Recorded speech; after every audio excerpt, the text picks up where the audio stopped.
to the void? Yes. The fertile void is such an attractive and fascinating topic. And I think it's one that often has not been approached in the right way in the Gestalt tradition. Because the fertile void is not the place we are evolved to live in.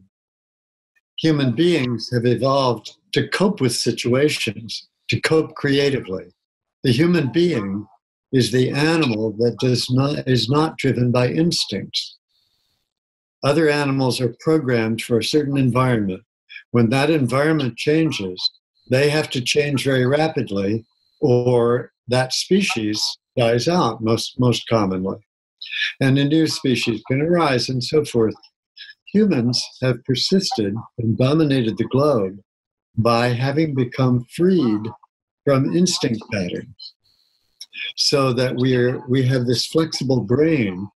This is what Gestalt is all about. We approach a situation, we can combine it in a new creative way. And that's what the early Gestalt research a century ago dealt with, was they were really trying to get at, wait a minute, we've got these Freudians that was becoming very big then, that say that we're really just driven by biological instincts, and and our consciousness is really a side effect, but not driving the show. And if you want to know what somebody thinks or feels or what they understand, they're the last person you should ask.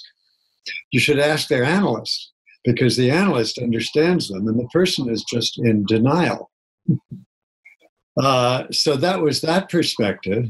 And then on the other hand, you had the mechanists, the behaviorists, the early behaviorists.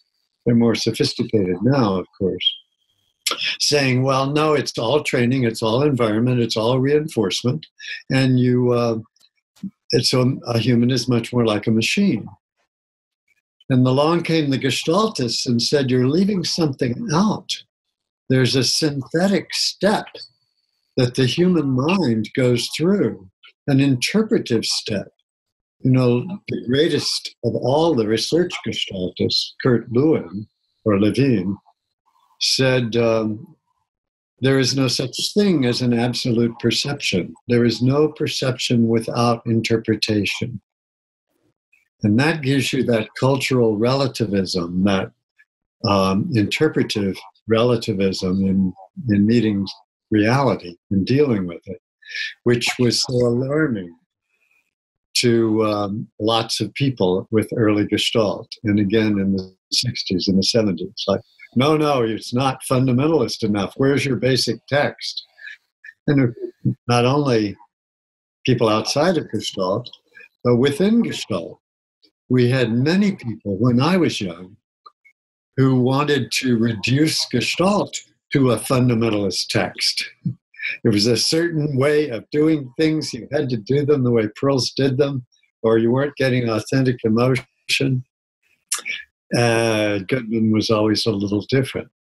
But the truth is, the picture that's painted by the early Gestaltists, the picture that Goodman built the theory on, and Pearls applied it in one way, but Goodman's theory left a lot of space for interpretation.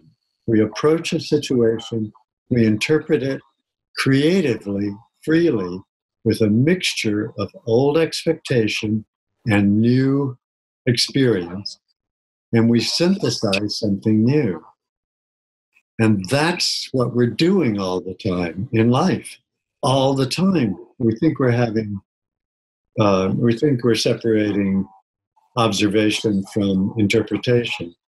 But of course, we never really completely do. Our observations always have an element of subjectivity in them. That's our source of our strength as humans. We can always think a new thought. We can create something that didn't exist before. But the complexity of that becomes overwhelming. when you look at a different complex social species like ants or social insects, they have almost no brain. And with a couple of little chemical on-off switches, kind of a little binary system in there, they can do enormously complex things as a whole hive. So they can follow to where the food is, and then they can let that trace evaporate, and they can be enormously efficient, but they cannot change. That's why there's over 10,000 species of ants in the world, each one adapted to a particular environment. If that environment changes, they migrate or they die. Doesn't matter, there's more species. How many human species are there in the world? One. Because we can adapt to different environments. So, but the problem of that is complexity, back to that, because we're in the age of complexity now. Complexity can become overwhelming. And tolerating complexity requires support. Support is a topic that was long neglected in Gestalt. To me, it's the most important topic we must deal with theoretically in our practical work as Gestaltists today. And we can deal with it, but we need to turn the lens of our attention on the question of support. We've paid so much attention to figure in Gestalt theory.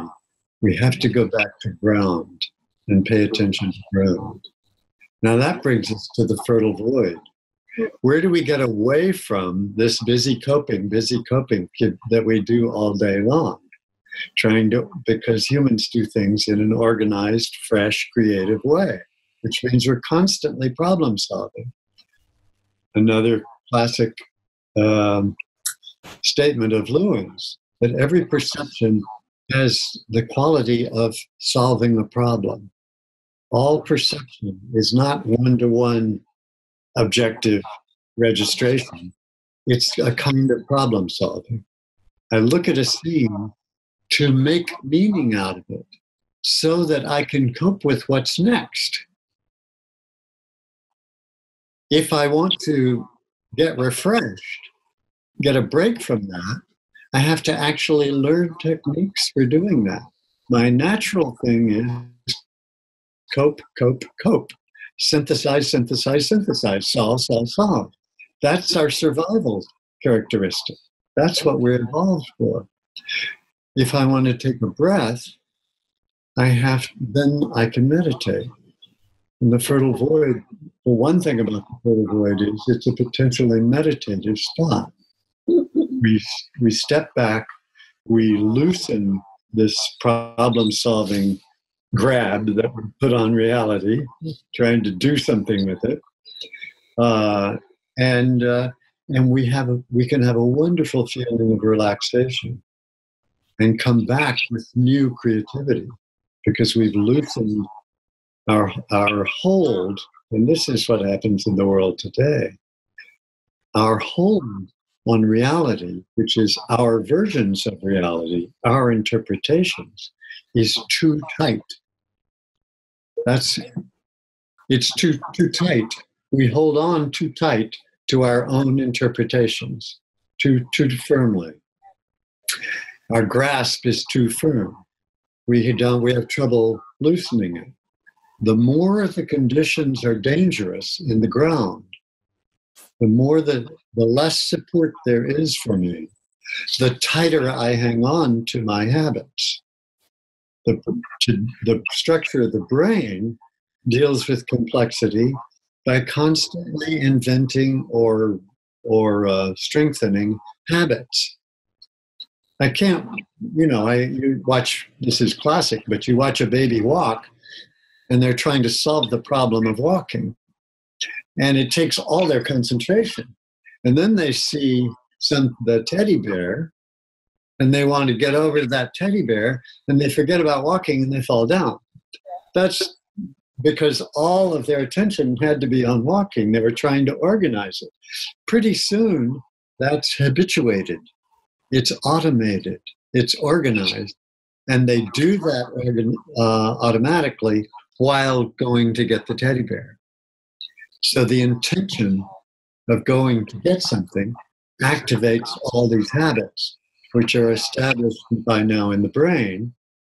And then you start to be able to do more and more complex things.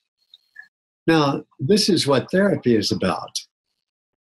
As we learn these patterns in life, relational patterns, because everything we do is relational, how I deal with people, how do I deal with men, how do I deal with women, how do I deal with sexual situations, how do I deal with power, how do I deal with intellectual challenge, how do I deal with friendship. I have many, many organized habits to fall back on so that I can, but they may be very flexible. If they were formed under conditions of support developmentally, they remain flexible and continue to evolve as I get older. If they were formed under dire emergency conditions, they're not flexible. So that I always react to a threatening man this way. If you raise your hand, I have a trauma reaction. I have no choice. The frontal cortex is not involved very well. Those are the extremes. You wanted to ask something? I'm going on and on. Go ahead and make a comment. Yeah, what you are speaking about is so interesting, and I have several thoughts and comments in me, but I don't want to interrupt you.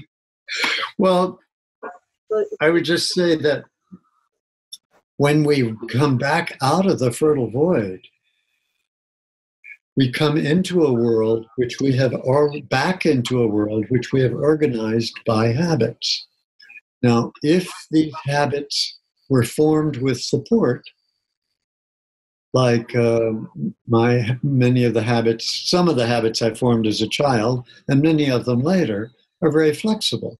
I learned something, and this is the human genius. That becomes the basis for more learning. But the habits that were formed under emergency, I've had to simplify the world. I always handle that in this way. I have fewer categories for interpreting this particular event. Well, if you think about it, that's the neurotic personality, very much bound in habits. That is also the fascist thought pattern culturally. We reduce everything to us and them, white and black, conservative and communist, whatever it is. We've got a few categories. We reduce the whole complexity of the world to that. And why do we do that? Because conditions don't feel safe. So when people are under unsafe conditions, as children growing up, or as a society going through threats and changes, then they reach to simplify the field. I've got to be very mobilized here. I don't have the leisure to consider a lot of options. Emergencies might come at me. I have to simplify my field of experience. But to maintain complexity, which is required for creativity, I have to have more support. If I don't have it, I have to simplify my field. What's the basic simplifying move that humans make? It's us, them. It's to put a boundary in the field. This is us, my group, because we have to have a group, and that's them. And then I know where I stand. And we can have an enemy. And if you're on that side of the boundary, that's all I have to know about you. I don't need to know what kind of person you are and that you love your children and that you really wish we could have peace and you'd like to be. No, don't trust all that. You're the enemy. I know everything I need to know about you once I know your category. Same thing on my side. All these people, great. All I need to know is they're on my side. I don't look into whether they're honest or dishonest or nice or not nice. So you see what I mean? We're having a trauma replication as we would look at it as a trauma case nowadays at a societal level, at a world level, at the traumatic cultural world field. And it leaves no leisure, no safety, no space for the fertile void.